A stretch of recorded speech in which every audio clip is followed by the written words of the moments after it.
So he's on his way. I do have the agenda.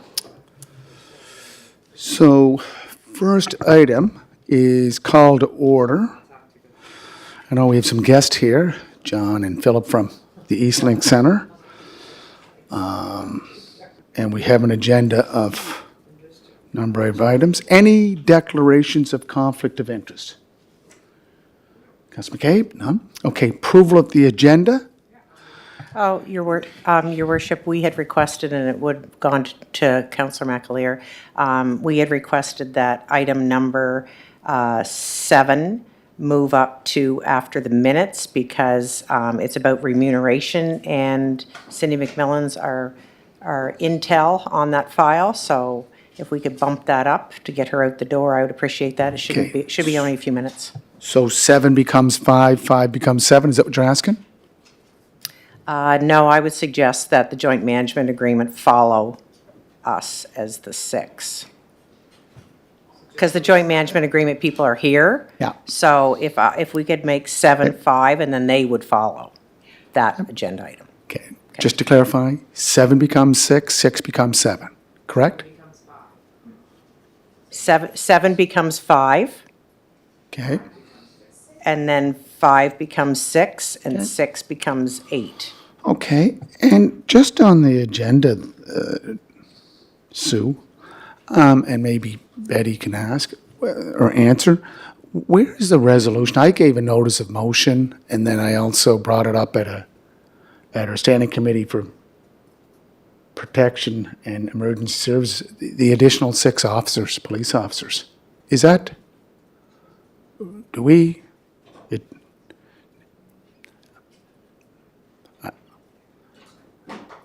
I know did we not pass the resolution to forward it on? Do you? Yeah? Yeah, so is it lost in? That's in process, but I didn't have anything ready to bring forward to this meeting. But Okay, we but it will- does have to come back here. Yes, yes, Okay. it does. So if we have to deal with it before the next standing committee meeting of finance and administration, we can get an emergency meeting? Yes. Okay, Yes. perfect. Is that all right? Good. Okay. So we have the approval of the agenda. We have minutes, number 4, minutes, adoption of minutes, October 4th, October 11th, and October 31st. I'll move. Moved, seconded by Councillor Duran. Okay, it's not here, but any business arising from those minutes? No business? Okay. So are we going with number 7, and Cindy McMillan's here to address it? Okay. And on the digital package, what page is it? It should find that on page 33. Thank you. And actually, I will present, Your Worship. Cindy's here to, she's my backstop in case there's a question I can't answer. Okay, do you want to start? Thank you. So in your package, Finance Committee, you will see that there is a report that was prepared by Cindy, directed to this committee with respect to a remuneration bylaw with marked amendments on it. And it's all precipitated on the Remuneration and Allowance Commission report that you've already seen at committee and at council level. And because of that report, there were certain bylaw requirements that had bylaw amendment requirements that had to be met. And the purpose of this report is to present those to go to council for first reading. So rather than getting into every single amendment, you can see in the remuneration bylaw document that's in your package, starting on page 35, every amendment that is being recommended is highlighted in red. So if you have any questions on any of that, I will attempt to answer them. Thank you. Okay. I know this is to address the including CPI in the bylaw, correct? Enumeration, which is not in the bylaw?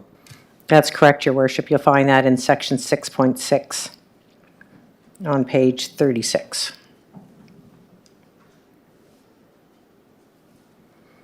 Looks good. Councillor Duran, Councillor McCabe, you're all right with it, or you want to just take a? I read it. It looks good. Okay. Want to take a minute there? Do you want to, are you all right with it, or you want to, I didn't participate in it, so. can you just use your mic, sorry? Thank you. I didn't participate in this, so, I know there's a couple of changes to it, but maybe we should wait for the chair to come and see if you want to move it ahead to council. I think one of the key components is to include or incorporate the CPI. Is that correct, Sue?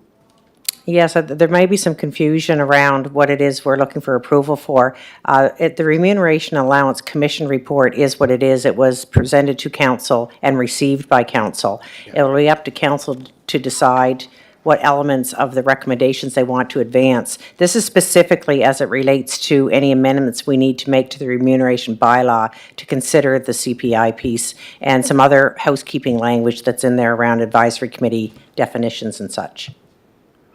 Councillor Duran, the report was presented to council. I don't know if you were here. Were you here for this presentation? No. Just use your mic. I did read it. Yeah. Okay. I'm just going to step aside because the councillor's here. Thank you. I think it basically from this committee, because council did receive the report, we've had the presentation. They've made the adjustments based on what the recommendations that came out of the remuneration For were. the CPI. Right. Yeah, And- that's it. And that is really the only big difference that was indicated. There was no raises, there was no major changes. So I think we do need to get this on to council to let them have discussion and final say. So I'm going to move that we send this, and the mayor seconds it. So once Johnny calls the question. My apologies for being late. You can't be on time for 3:30 meeting when you think it's at 4 o'clock. That's my mistake. Thank you. Pardon me.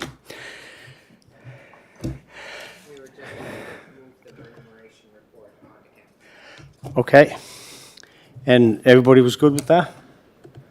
Just for clarification, Councillor, we're not moving the remuneration report forward. We're moving the bylaw amendments forward. Yeah. Well, I'll move the bylaw forward to council. for I'm approval. seconding that, and the resolution's on the floor. So I just want to get some clarification. I think we're believing that we're moving this on forward. We're not moving this on to council. These recommendations address size of committees, number of committees, some other issues that they looked at, probably a little more in depth than previous commissions. And I think that going forward, if there's a recommendation to increase the remuneration indemnities for councillors, that we don't have to go back to this bylaw, it's incorporated in the bylaw and it automatically goes ahead. Is that correct? I can't speak to anything, Your Worship, other than, through to the chair, other than the bylaw amendments that are in front of you today. And the preliminary, most of it's housekeeping, but the main one, if I understand, is adding in the language around CPI that was pointed out earlier. Yeah.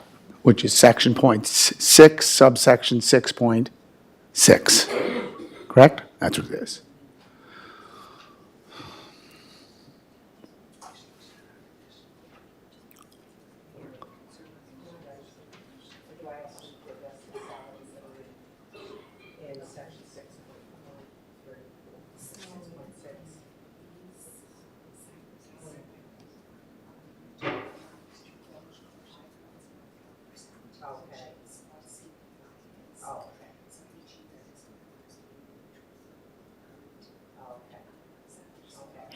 So Cindy is providing clarification, Your Worship, on the section 6, which is remuneration of council members on page 36, that those new numbers that you see in there are the ones that are adjusted for CPI, but we would have to amend again next year. The bylaw would have to be amended next year to accommodate the new numbers for the new CPI calculations. So it would be updated annually. And it has to be amended, the bylaw, every year that we look at CPI? Yes? Oh, there must be something we incorporate in the budget, can't we? Or in the document that would carry on? I think any bylaw changes at all, Your Worship, unless you're not going to speak to the actual salary amounts. The only way you would get around that is if you didn't state the salary amounts. Correct? So why do we, Amounts are stated so that they're public. the salary amount? They're Yeah, in but there so that they're public. yeah, but do the salary amounts have to be incorporated in the bylaw?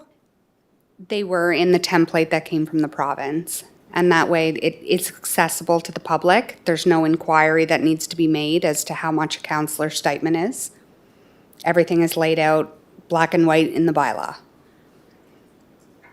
Right, so this bylaw, the CPI changes every year. That's correct. And it would be the same as an increase of 2%, because that is written in as well. Yeah. So 2% plus any CPI, the salaries would be updated annually. And it has to come back here to get amended and then go to council for approval. Wow, okay. Okay, well, this is round one. Let's, second the resolution to move it up to council. Okay, we're good with that, it'll go to council? You have to vote. That's, Yeah. yeah. Thank you.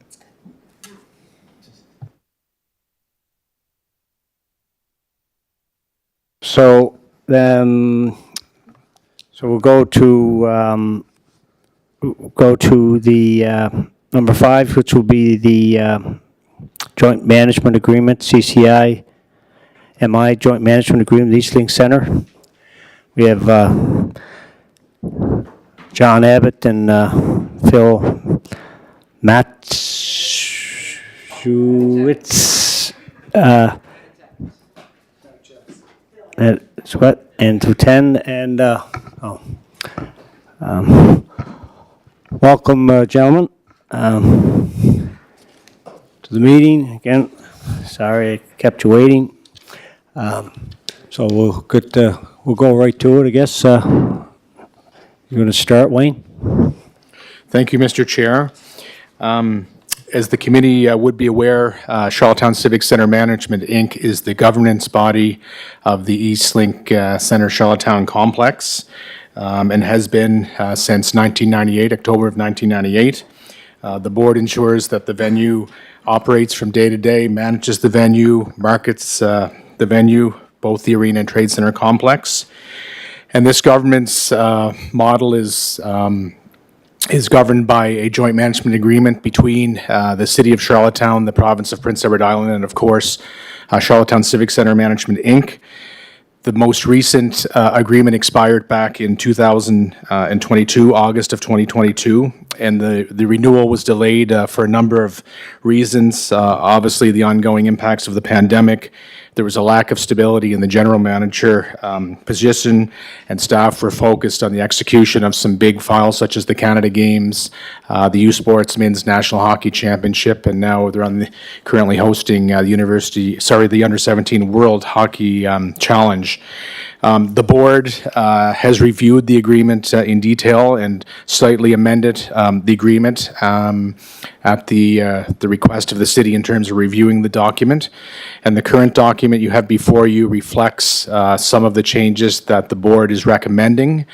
They're tracked within the agreement itself, and both the chair of the board and general manager are here and be able to speak to those directly. But quickly, some of the key highlights are the annual grant amounts being removed out and replaced with percentages to better align with the ongoing operational budget, tidying up of board term limits and clarity around the operational budget split, 80-20% split between the municipality and the provincial government, reference to how deficits are managed at an 80-20% split, payment terms, which would be quarterly, and the reinstatement of the annual marketing grant to $75,000, which currently sits at $50,000. And finally, this would become a 3-year annual agreement. So as I indicated, both gentlemen are here to speak directly to the board's, the changes, if there is there any. And again, the changes are tracked in the report that you have before you. Mr. Chair? Thank you, Wayne. Mayor Brown? Wayne, Philip, when we did the budget 23-24, we didn't have your budget, right? Remember that? Now we have the financial statements for the audit year up until March 31st, 2023, right? So when we went through the audit, I believe there was $1 million deficit. Betty, correct me if I'm wrong, what was the deficit for Michelle Burge when she talked about the deficit for Eastlink? I thought she said $1 million. Is that?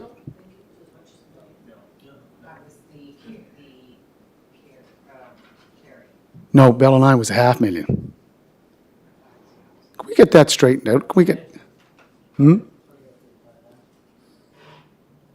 Our audited statement says that at the end of '23, we were a deficit of $100,328 on our audited financial statement.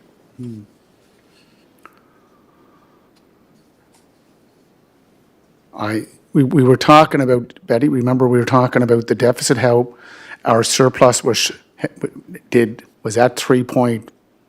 more than 3.8 million or 3.2, but it shrank because of the deficits that we had to incur under the consolidated statements.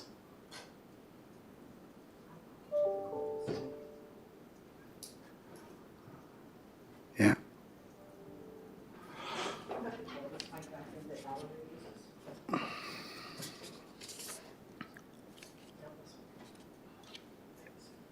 And the deficit here shows 100,000, correct?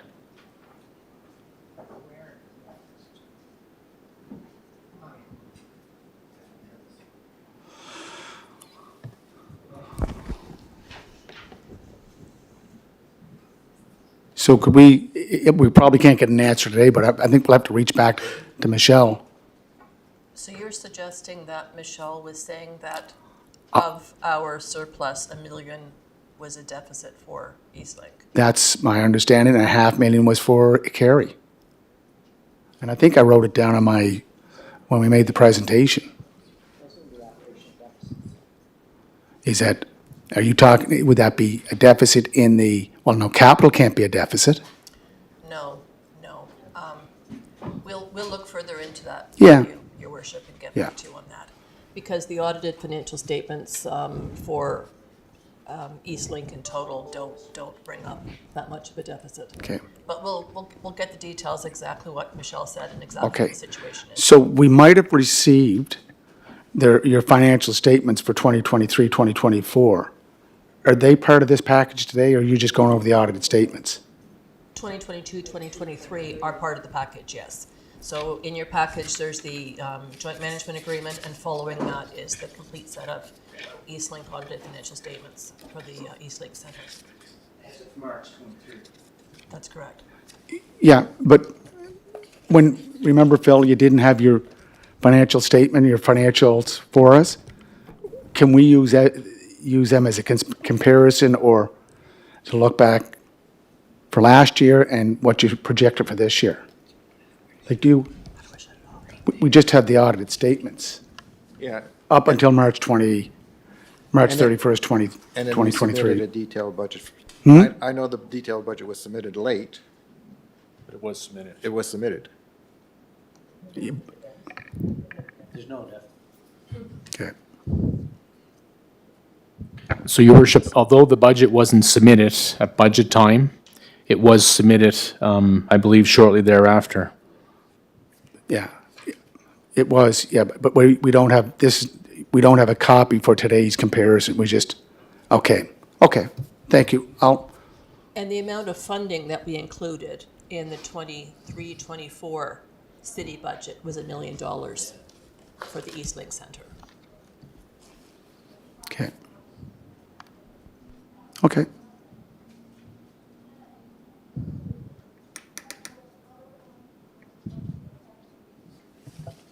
So, Mr. Chair, do you want me to walk through quickly the changes? If you would.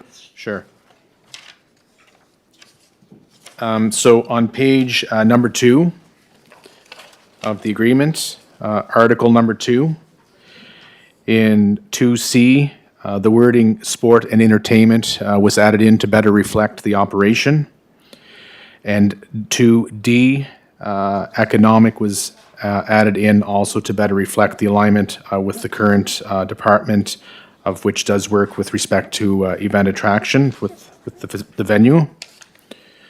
On page 3, under Article 3, number 3, the term of the agreement was changed from 4 years to a 3-year agreement to better reflect the ongoing partnership and align better with financial contributions.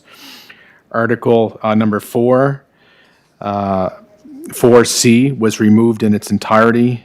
You may recall that this was added in by a previous administration at last minute during the renewal process, which didn't really make a lot of sense to the operation in terms of the board complement.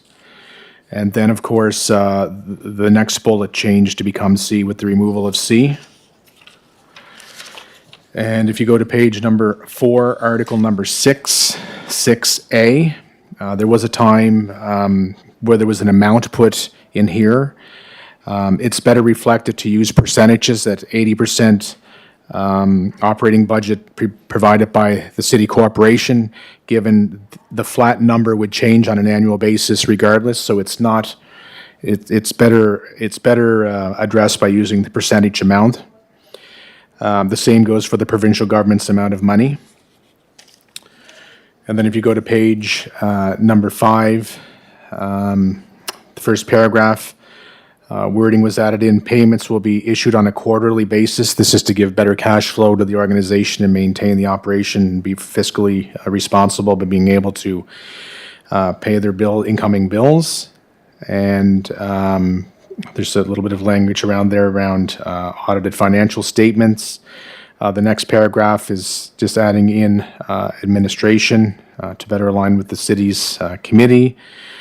Again, the provincial government contribution is being changed to 20%, which again is a better reflection of the partnership between the municipality and the provincial government. Further down in that paragraph, there was just some wording moved out, which was addressed up a bit higher. F in that same page is removing out a payment where a point where it says annual budget shall be forwarded to city and government by the last day of January each year. And then on page 6, article number 7, adding in again sport and entertainment as was addressed previously.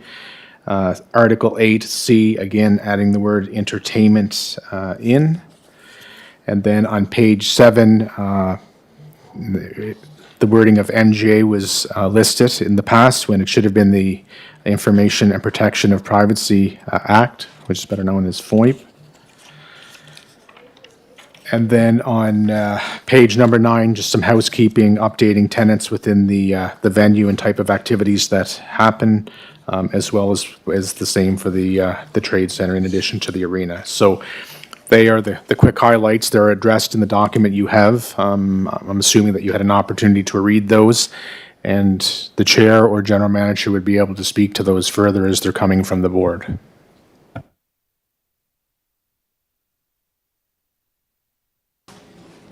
Any questions from the committee on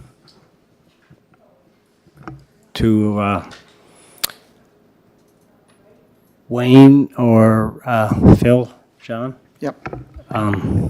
Okay, so I'm looking at the budget document 2022, 2023. Okay, so you did, in the first line of the audited statements, 135,000 was forecast as a deficit, correct? and actually your deficit was 219. Is that correct? 2023? You go down the second line? Is that the actual? Yes, when you consider that the assets being brought forward was 119 and the deficit was 219, which leaves a net of 138, $100,328. I'm on page 5, Philip. I'm looking at revenue Okay, so, expenses, yeah, and it goes right down to the bottom. 13599, yeah. So it's 219. Your forecast was 135, Yeah, but your actual, correct me if I'm wrong, 2023 is 219.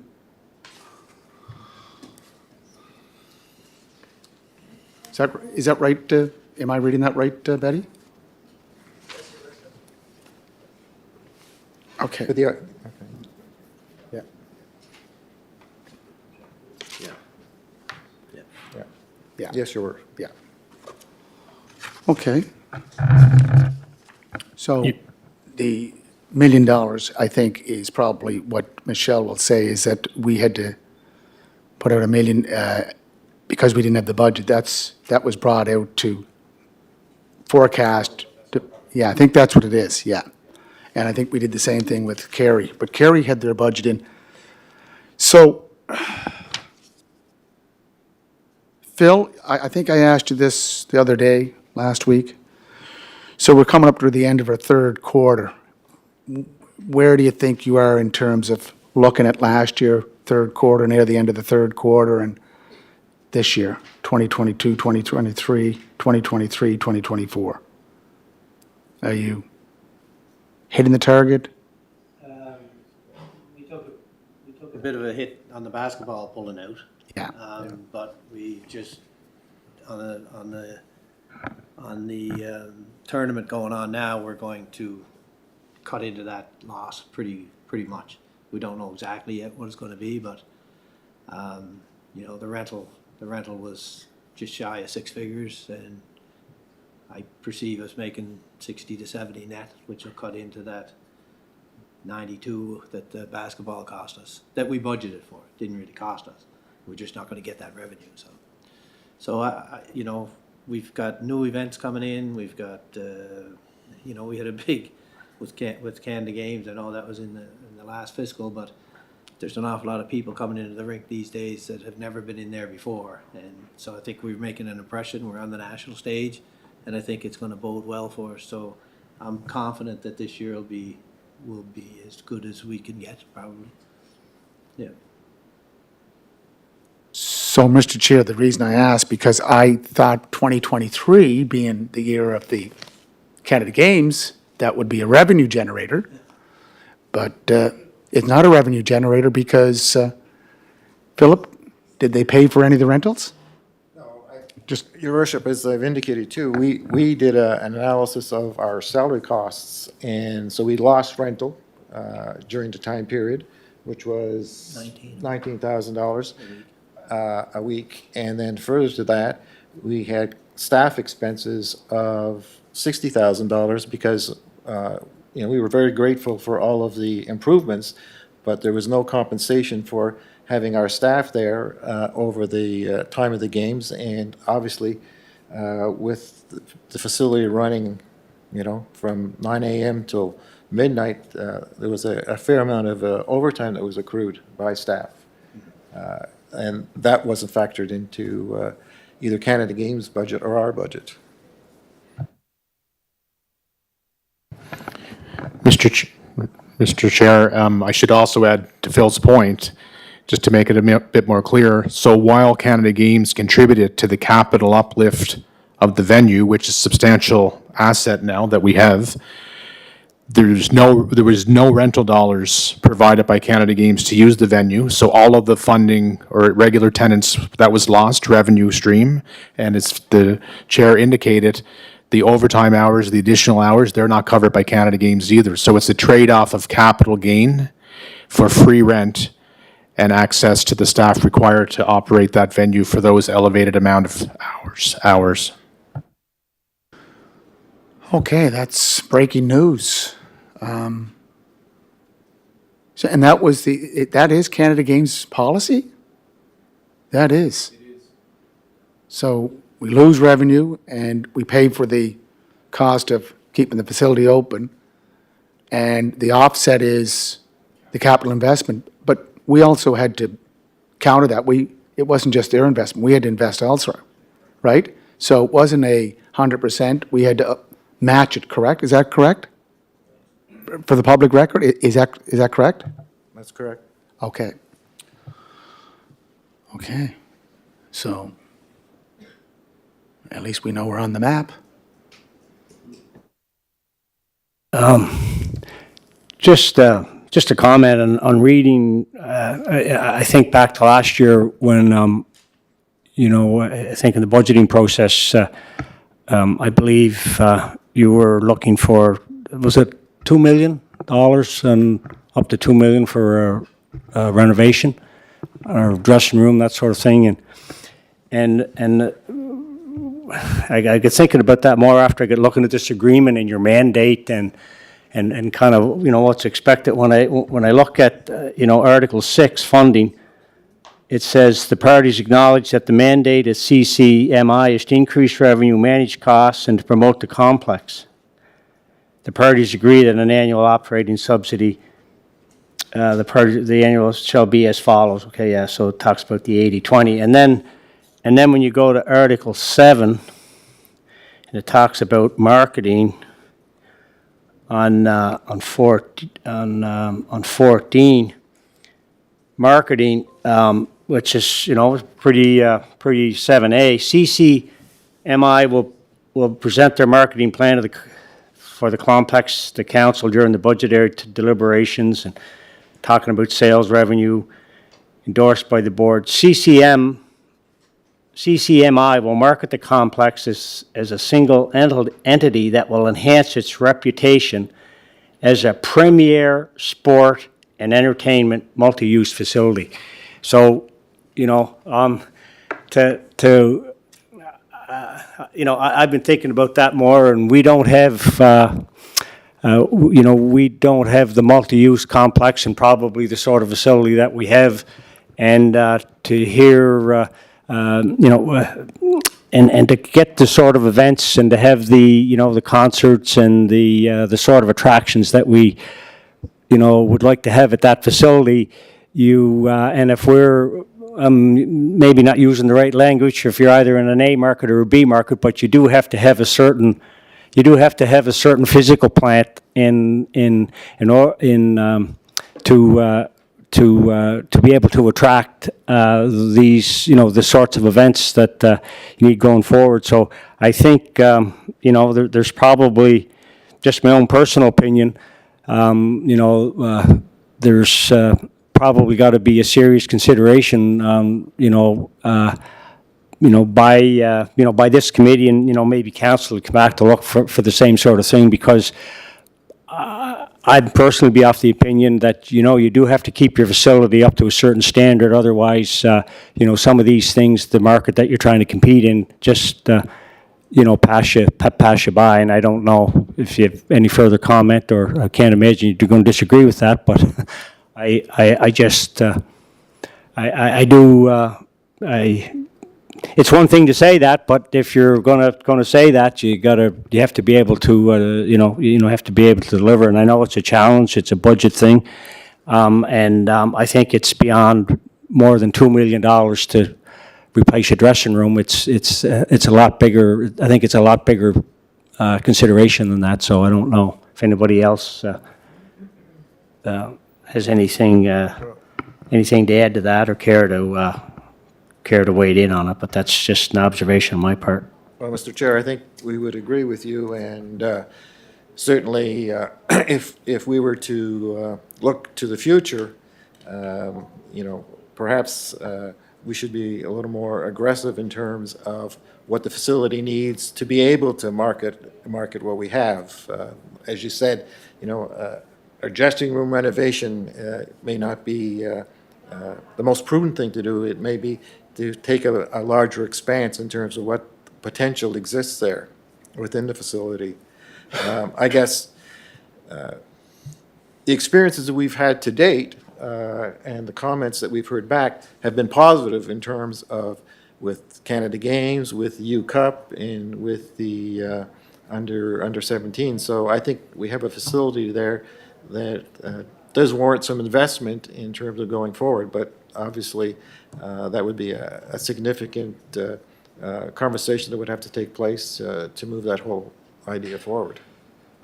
And Wayne is manager of economic development, and I know as a council member, sit in that committee, and that's probably maybe something that I don't know how you feel about that, but that committee can maybe try to be take a real serious look at in consideration of this year. And there's probably funding partners out there as well that might be interested in being part of that potential upgrade in terms of that facility to keep it marketable. Any comments on that? Yeah, I would agree, Mr. Chair, that this certainly is the discussion to come up during the budget process. Today, we're focused on the joint management agreement, but I know the gentleman here coming back later this month to present to council, and then will in the new year again. But just briefly, I would say that we're in a competitive landscape, and if you don't have modern-day venues with, for the most part, state-of-the-art assets, it's very difficult to attract. We see the values of the enhancements that we had from Canada Games, and those dividends will pay off for years. And there's certainly other things, such as the dressing room that you have indicated, that will yield you greater benefit moving forward. And I'm sure they will come up as a part of the budget process under a capital request from the organization. Yeah, no, just not to stay with it, but just being in the rink last night at the under 17 and seeing the rink full and it sets up nice, the lighting and the new score clock. So those are unfortunately they're big capital pieces, but I don't think you can kick the can on them much longer or further. You're either in or you're out. My comment. Thank you. Sorry for the digression, but I think it's an important point.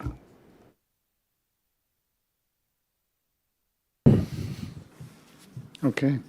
So, Mr. Chair? Mayor Brown? I'm sorry. Nope, just waiting. I would just say briefly, the protocol here would be is that if the committee endorses this, it would proceed on to council, and once the municipality signs off, the provincial government is on standby to execute the agreement in conjunction with CCCMI in order to move this forward from a protocol perspective.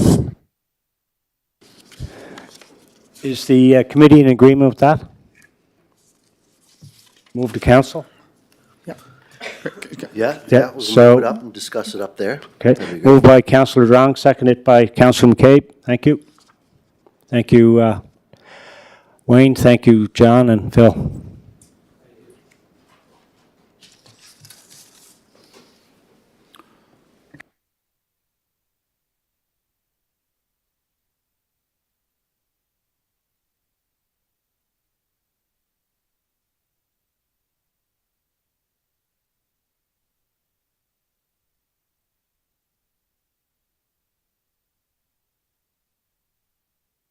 Okay, so we can go to, I guess what now becomes 6, now becomes 7, the city purchase of 54 Maple Avenue.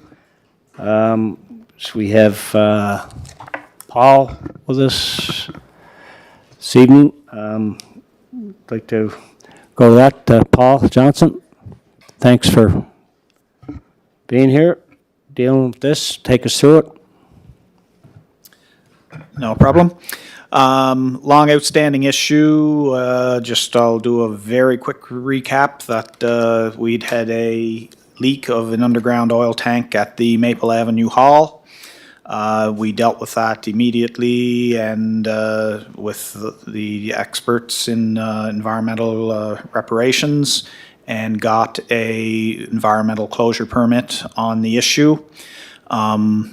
Generally, your insurance policies do not cover oil tank leaks, so the city paid all of those costs. But during the process, a neighboring property filed claim against the city for damages that they felt they were incurring. That is something that our insurance policy covered, so our insurer picked up that file and carried it forward, did a lot of the decisions on how it should be handled. We paid our deductible. The matter did reach the courts, and the courts did side with the plaintiff, and part of the judgment was that the city, i.e. our insurer, city pay some general damages and purchase the home from the owner, which was their desire, and pay some moving costs. So the home was purchased for $375,000. Again, the city was just paying a deductible, and our insurance company was covering everything else. So the home becomes in the name of the city, but our insurer, having paid for it, also has some say and control in it. So we've been discussing with the council has dealt with this a number of times over the years. We, as a city, have indicated a desire to acquire full control of that property for whatever future uses we may want to do, append it to the hall or append it to the Cody Banks property. We've discussed that with the insurer. They were looking to have the home sold to recoup some of the significant costs that they'd incurred, but we've approached them and made an agreement for $340,000 that the city would get outright control of the property. So we bring that here tonight for hopefully the committee's approval to move forward to council and do a formal resolution of purchase or payment to the insurer, $340,000, and get the property outright.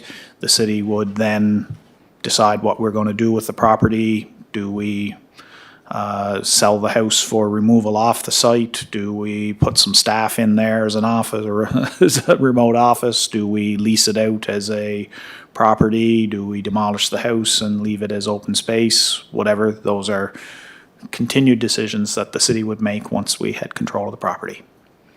Hopefully that explains most, but open to any questions.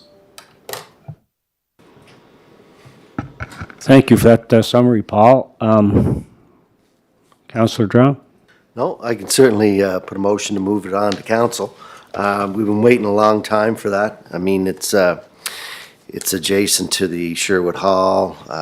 You know, we do like to develop that if possible, and you know, I'm glad that we're here finally taking a step to move it on up to council to discuss it. And thank you for Paul for doing your due diligence on this. And if I get a chance to move the motion to move it to council, that'd be great. Thank you.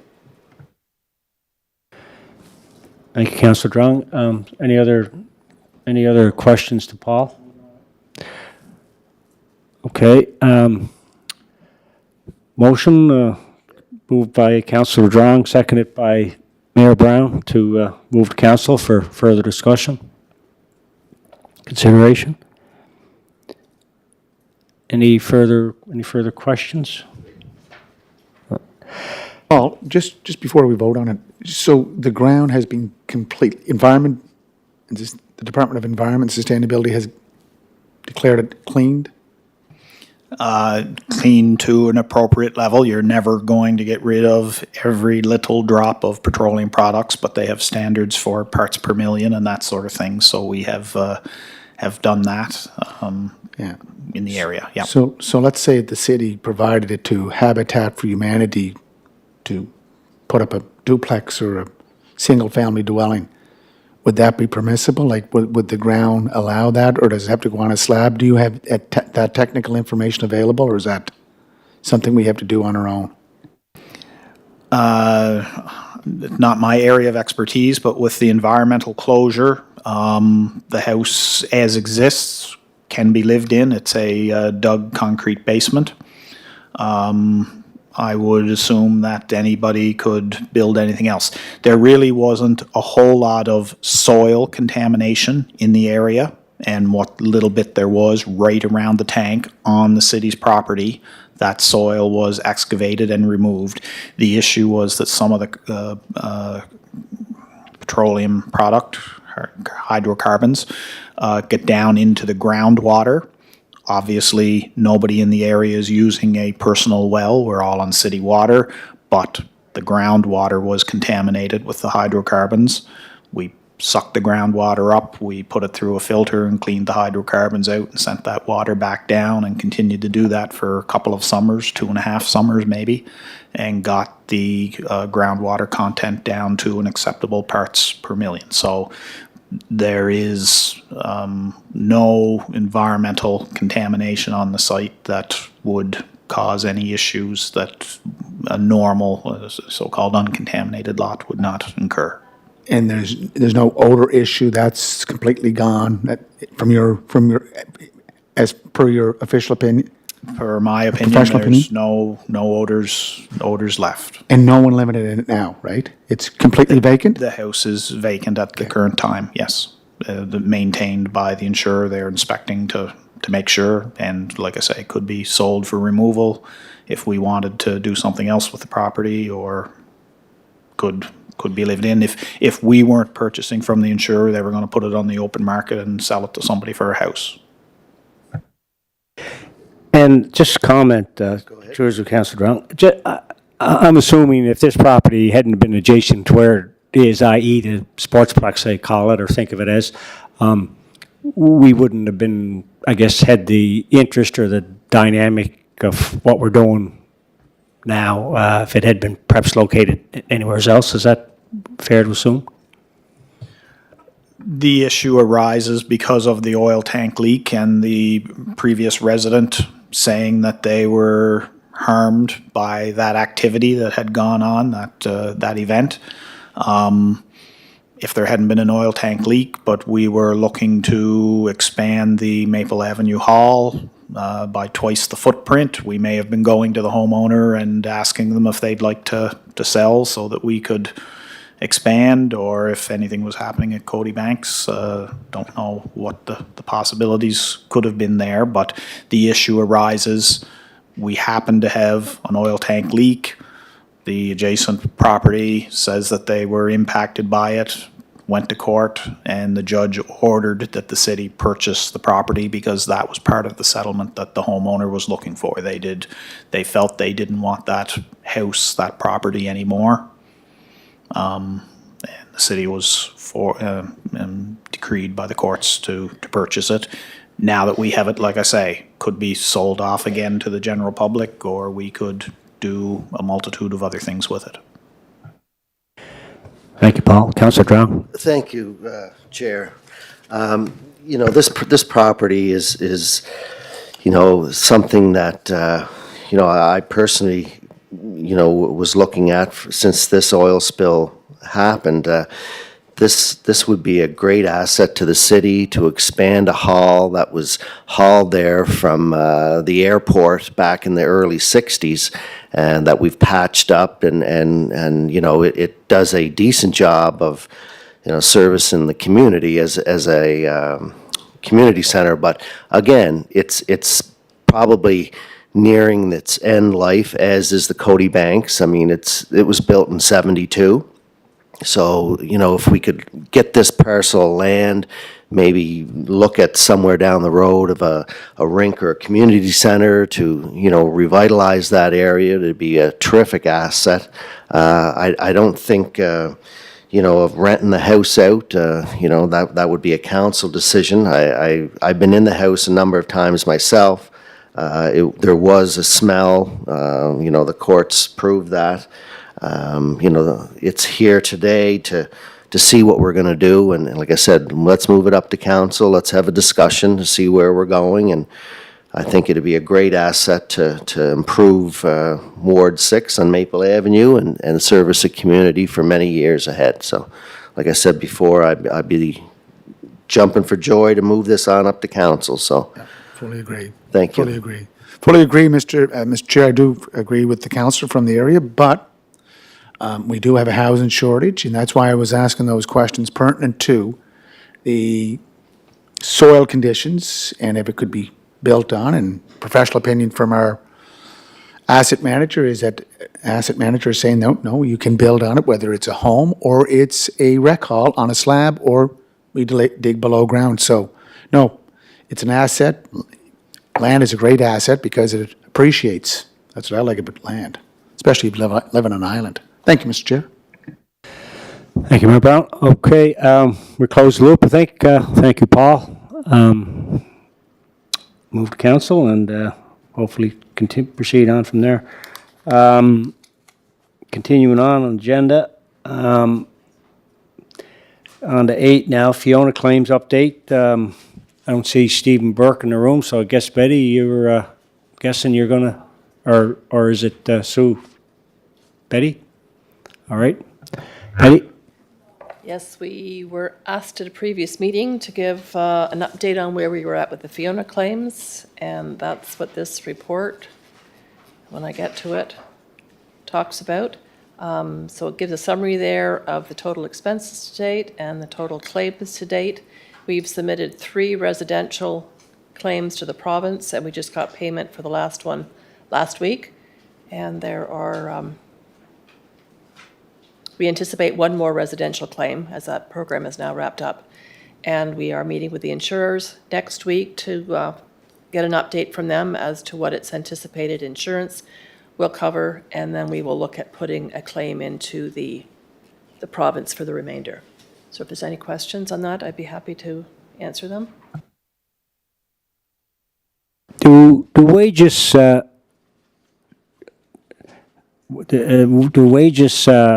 recognized as a payment back from insurance? Do you know? I don't believe the insurers would cover wages, but that may fall within what is claimable back from the province, but they would only look at overtime wages. So if it was regular staff, regular time, they would consider that to be part of their regular job. But if they had to work overtime for the additional work, then they would consider that. Yeah.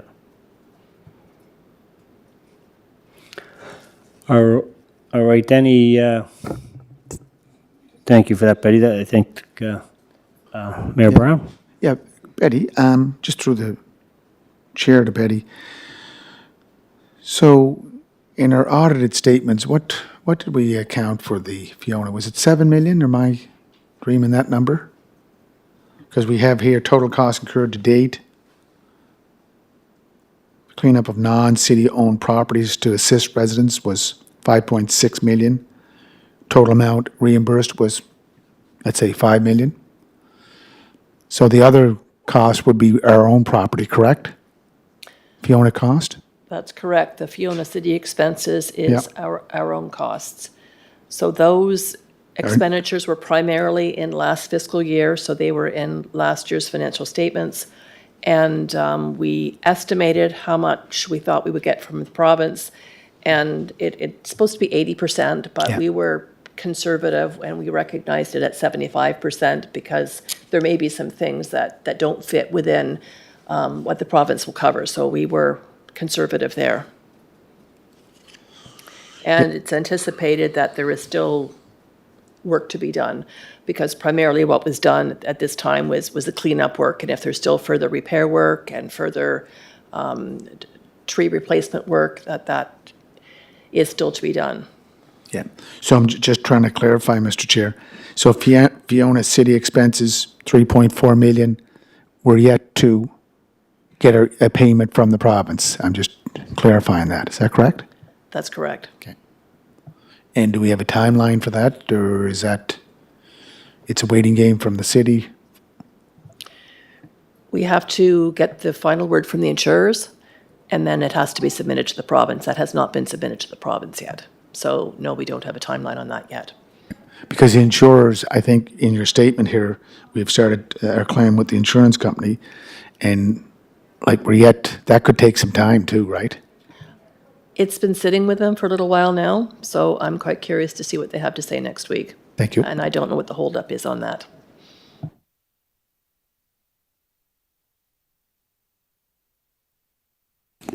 Excuse me, just on that, like when it, on the report, Fiona City expenses, the last line, it says, "To date, it is anticipated that the majority of the current expenses will not be covered by insurance as it is cleanup rather than damage to insured property." So it kind of doesn't meet right? That's correct. We're anticipating quite a lot of that, if not all of it, will not be covered by insurance. So then the we- best so we hope- will- We will be going to the province for So it. the best hope is 20%, well, or The we- 80%, 20, yes. yeah, well, our outlay would be 20% of that. Anyway, great. I think that is kind of the sort of numbers and feel that we're kind of, might have been looking for at this point. Thank you for that. Any other comments or questions on the Fiona expenses? All right, thank you for that, Betty.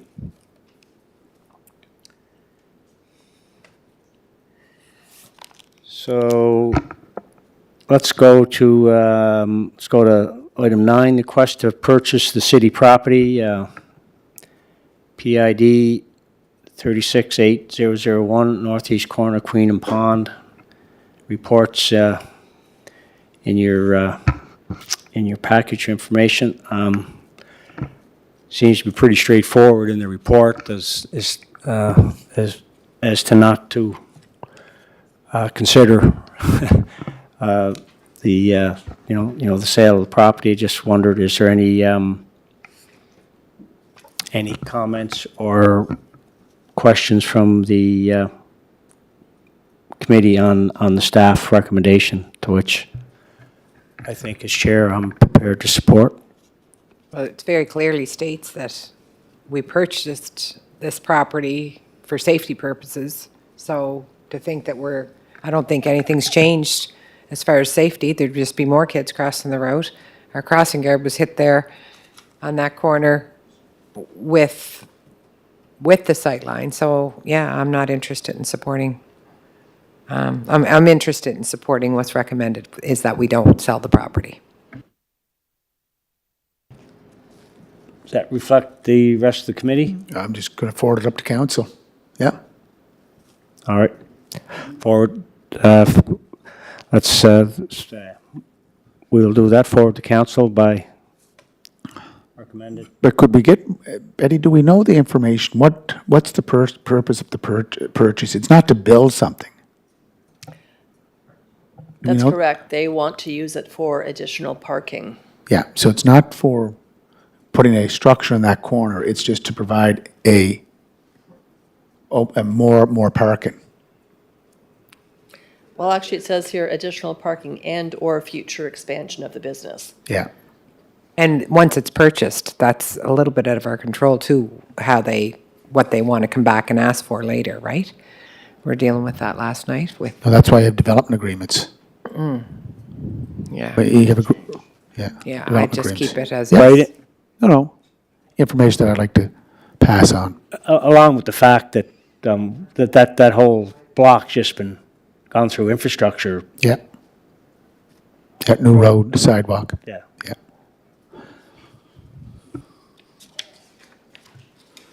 So if the committee decided against it, does it stop here, or does it just go to council? Goes to council. Discussion, or just recommend not to proceed, and it That's still what I'm goes to council? Yeah. Yeah, we're recommending no. Okay, perfect, thank you.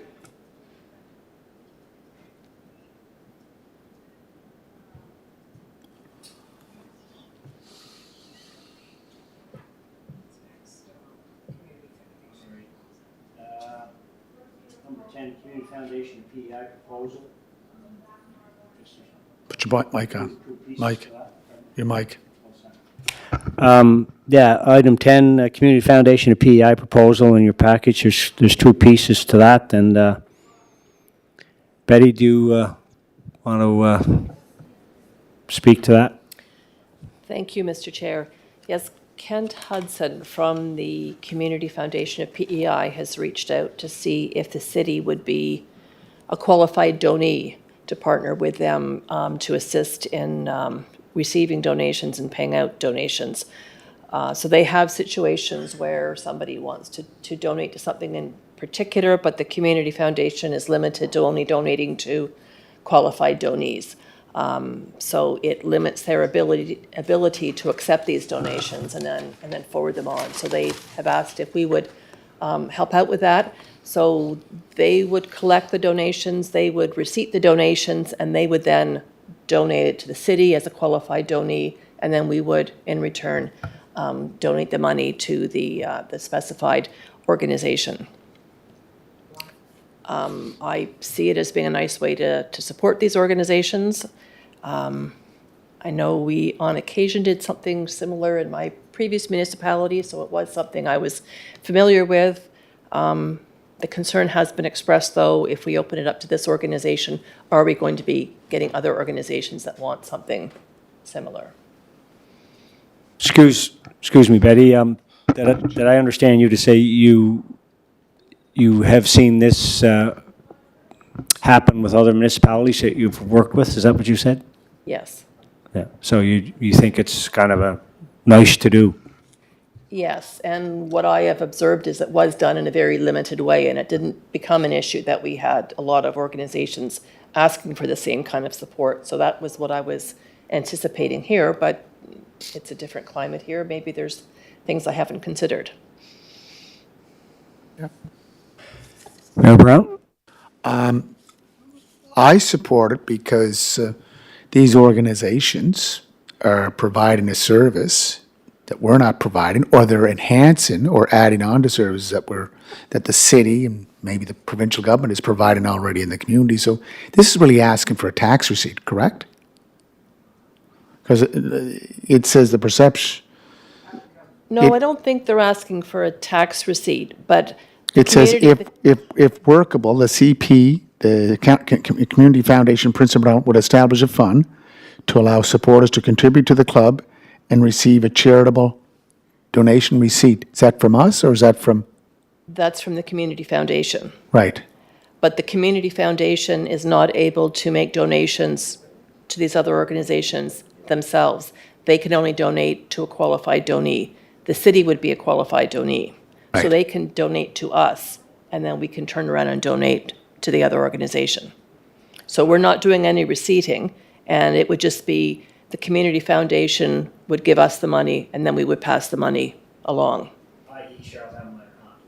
That's correct. Minor hockey or the There's two of them. equipment exchange There are two of program? them, yeah. Because, right, but the equipment exchange and Haviland Cup. So with equipment exchange, isn't that like where people drop off used equipment for people to come in and buy it? What are we needing to transfer money for? And I don't mean to be disrespectful of that, but I'm just curious. Like, I understood that was like a donation for equipment where people who may benefit for some help. Is it not, like a minor hockey thing, isn't it not, they donate equipment? They donate money. This is funds. This is not equipment. You donate money for them to buy equipment. They do get that. They do get funding, like donation. So second bullet down, from time to time, depending on the balance of funds, send a check to the city of Charlottetown. In turn, you would send it Charlottetown Minor Hockey with a stipulation that it be used for the minor hockey exchange fund, minor hockey exchange program. We would sign a three-way agreement between CFPEI, the City of Charlottetown, and Charlottetown Minor Hockey Association.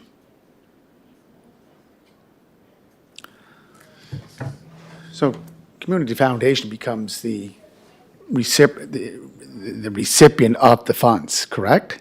And then they turn them, as you said already, they turn them over to us, and then we give them to Charlottetown Minor Hockey Association. So it's in and out, That's correct. yeah. And I'm just asking questions because I need to understand. So why can't they just in it and out it through the community foundation? Because they can only donate to qualified donees, of which Charlottetown Minor Hockey Equipment Exchange Program and the Haviland Club are not. And my apologies, I should have brought a specific definition for a qualified donee, but not, like the city does qualify as the qualified donee, but these other organizations do not. And I don't know where the requirement for that comes from, if it's, I don't know, but I do know that they can only donate to qualified donees, and that's where we become the conduit to make this happen.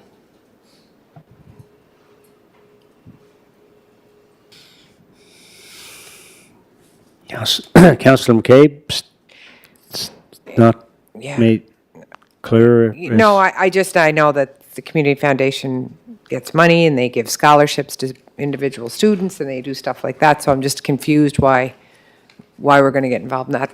I'm not saying I'm against it, I just feel like I'm not really clear as to why we would need to be, but maybe I could look more into what qualified donee.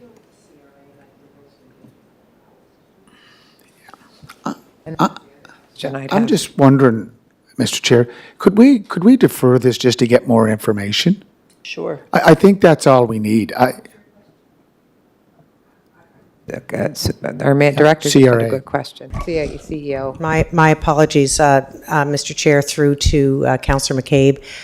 One question I would have is CRA rules around us doing money in and back out again. And my second question on it would be whether falls even within our jurisdiction under the MGA as something that we're able to do. It is a little bit outside of the typical scope of a municipality to do this kind of service. And my question back, I guess, to the Community Foundation, if we're deferring and following up, would be qualified donees. Like, what is the qualifications that these groups aren't meeting? And if they're not meeting them through the Community Foundation, then why would we be doing that? I guess is my next question. That's what I'd be looking for clarity on too, Yeah, to make that's the- sure within our scope. That's the information I'm looking for, just through a deferral. Is that all right, Betty? Or Mr. Chair? No, fine, yeah, by all means. If it's not clear and if there's any kind of a clarity that the CRA language can bring to it, best be known before we say we're going to possibly commit to doing this and find out that we're not in the right lane with it. So let's just go back and ask more questions, I guess. And I'm just looking up qualified donees here on the CRA website, and it's a registered charity, including a registered National Art Service Organization, a registered Canadian Amateur Athletic Association, a registered, there's a number of different things listed here, including a registered Canadian municipality. So my understanding is it's basically an organization that is able to give donation receipts. And the Haviland Club and the minor sports, the Charlottetown Minor Hockey Equipment Exchange Program are not registered charities that I'm aware of and are now not able to do donation receipts. So they're looking for somebody who is qualified to do donation receipts to be the intermediary. you're saying what you're reading there is the municipality is? A Canadian registered municipality is, yes. A Canadian registered municipality can issue donation receipts. But we don't need to in this case because it's the Community Foundation that's issuing the donation receipts. And since they're issuing a receipt, we don't need to issue a receipt to them. Correct. And we don't need the donation receipt from the recipient of these funds either. But to Sue's point is there's no issue with us being a conduit, I guess, if you will. I guess that sounds like that's all we are if we were to move ahead with this. Is that right? I'm not aware of there being an issue. As I said, I've seen it happen in a municipality before, but it wasn't a PEI municipality. It was in a different province. Yeah. So let's just stay with the tact of just a little more clarity on it. And I don't think there'd be, if it's clear and everything's, I guess, A-okay, I would expect maybe the committee will be fine with it to move to council and for their approval or otherwise. Mr. Chair, can I just make one more comment before we move off of that? I guess the only other thing that I would contemplate when it's coming back to the floor is, do we do this exclusively for these two organizations moving forward? Or does this in fact create an opportunity for other service-based organizations in our community to have an on-ramp, if you will, to have that same kind of service offered? Because in that instance, it would become a resource-based concern for us, I would think, to be managing that kind of service delivery. And I also think that there would need to be criteria and some sort of a policy established if we were going to get into that business, so that we could be sure that we were being fair and consistent, open and transparent when it came to that. But again, could I just go back to what our manager said? For finance? Go ahead, Mayor Brown. There are definitely best practices elsewhere. We're not breaking new ground here. This is already happening in other municipalities for obvious reasons, because these are volunteer organizations or low-budget organizations that are very much, Betty, agree or disagree, part of our community. And any way that we can help, instead of giving money, we're not giving money here, we're just being, as you said, Mr. Chair, a conduit to provide funding through Community Foundation of Prince Edward Island, through the city, to the recipient, being whatever organization. Here we had the Charlottetown Minor Hockey Association and the Howland Club. So, yeah, we're not giving out money. I understand what the director is saying about, do we have the resources in place? I think, and then the councillor from Ward 9 saying about, we need criteria. I think that that criteria would be elsewhere. So that's why I'm just asking for a deferral to get more. I believe in it, Betty, because if we can help out organizations without going into our own funding, which I think where you're coming from, I think that's a good thing. But when I just look at a registered charity, it's $180 and they can become a registered charity. Anybody can, very simple, and not a lot of process to become what would qualify them to have their own. And maybe we look at grant for the $180 that it costs to be registered as a charitable organization. Yeah. Anyway, I'm I just think saying. registering for a charitable organization is just not paying the $180. They would have criteria. Yeah, it's on their page, fairly straightforward. Yeah. So you're saying that I'm just saying that's Charlottetown another thing Minor to Hockey look at. Association just should apply for it? Charlottetown Minor Hockey, it's not the Charlottetown Minor Hockey Association. Yeah, It's- that equipment goes through the Charlottetown Minor Hockey Association. It's George Hollywell. Okay, so our sports they're not charity, they don't get receipts? I don't know, no, I'm just saying that if I'm I sure guess that, there's more information than that we could just get Yeah. and look at that. And I'm not against it, I'm just wanting to make sure we do it right.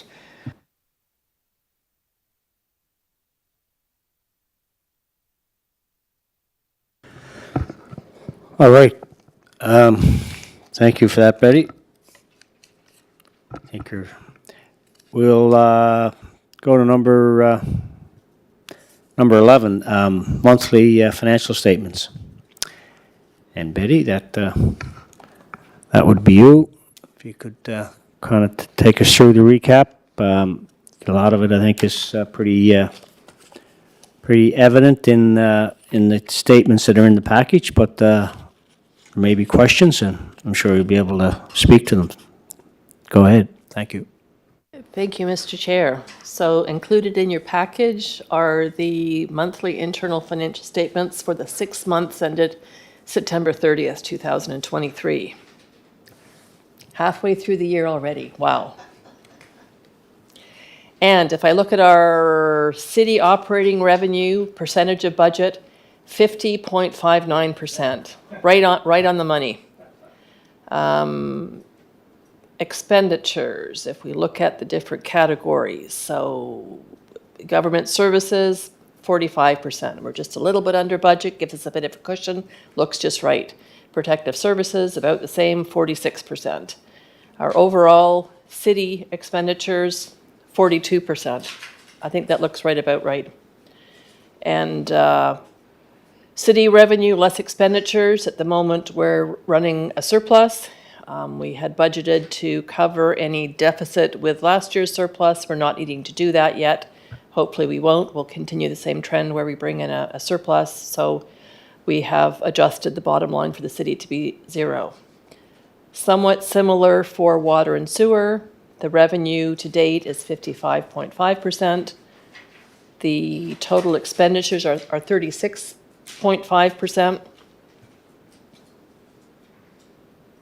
That gives us a funding percentage for the bottom line. I don't quite know what that means. That looks weird. But we've done the same thing here, that we were budgeting for a bit of a deficit. We're at the moment running a surplus. We've balanced that off to zero, since our anticipation is, based on our virtually break-even budget, that we would break even at the end of the year. So things are looking about what we would expect and hope for at this time of the year. Does anybody have any particular questions?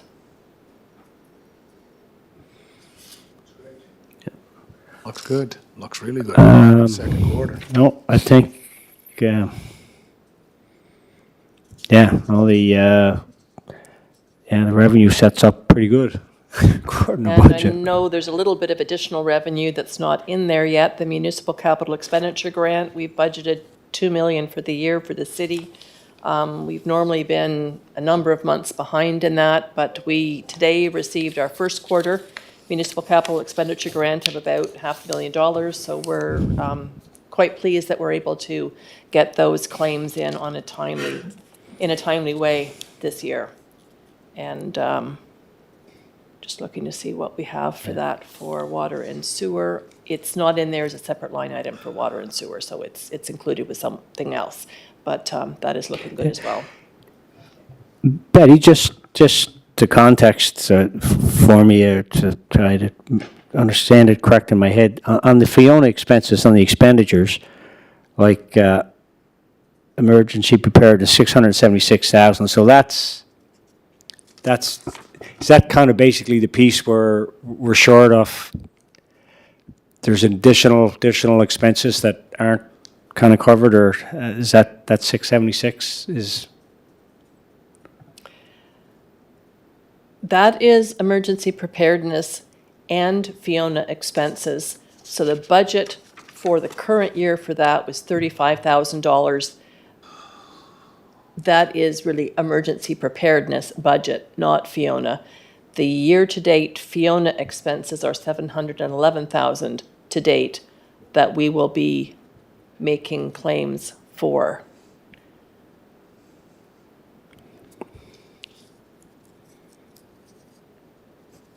And so far, we have claimed $163,000 as part of our third claim that went in.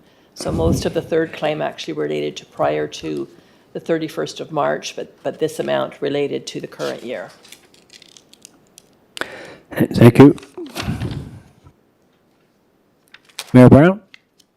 No, I appreciate that Betty provides us, and this is good for the end of the second quarter, so looks like we're staying on target and hopefully continues that way. And Betty, if I could ask one question about the municipal capital expenditure grant. That's just the 10% coming back from the province, correct? That is correct, yes. Right. And the 5% GST would be through the gas tax transfer, or we don't get any reimbursement on the GST? The 5% GST, we get 100% of that back. Okay. And that doesn't get set up as an expense or a capital item. That is a receivable right away. So if we buy something for $100 and the GST is $15, we set the expense or asset up in our records at $110, and the $5 GST is a receivable. And then when we get the 10% back, it goes into revenue. Okay. And the extraordinary expense, is that under general government? Where is that at? Yes, that is in general government. Okay, thank you. Okay, good. All right. Thank you, Betty. And we'll round out, Betty, number 12, tender RFPs, RFQs. Pretty much, for the most part, straightforward, unless there's question on dates and completions and. But yeah, go ahead. Anything there that you want to say that hasn't been said on what's in front of us? This is another report for information, and it shows the any movement on RFPs, RFQs, tenders since the last meeting. It shows anything that has not yet been awarded. Yeah. We had questions at a recent meeting about how many bids we were receiving. So for the last couple of months, we've added that information in as well. And Connie tried to provide a bit of additional information, for instance, where there was only one bid or 0 bids, what the next steps were expected to be.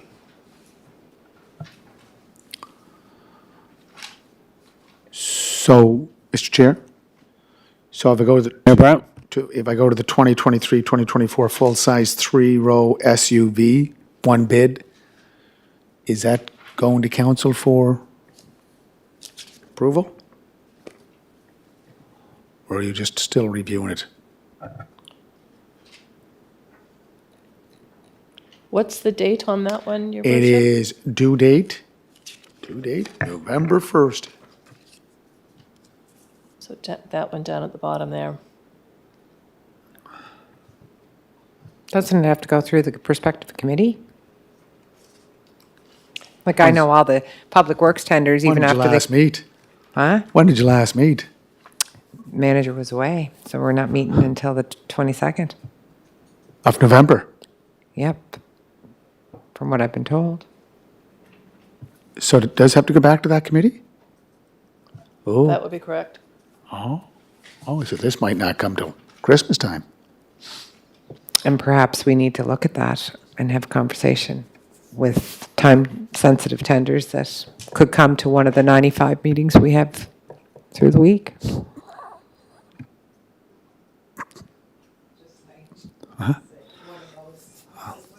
Well, one good thing about you, Counselor, you do show up, especially planning. Never miss.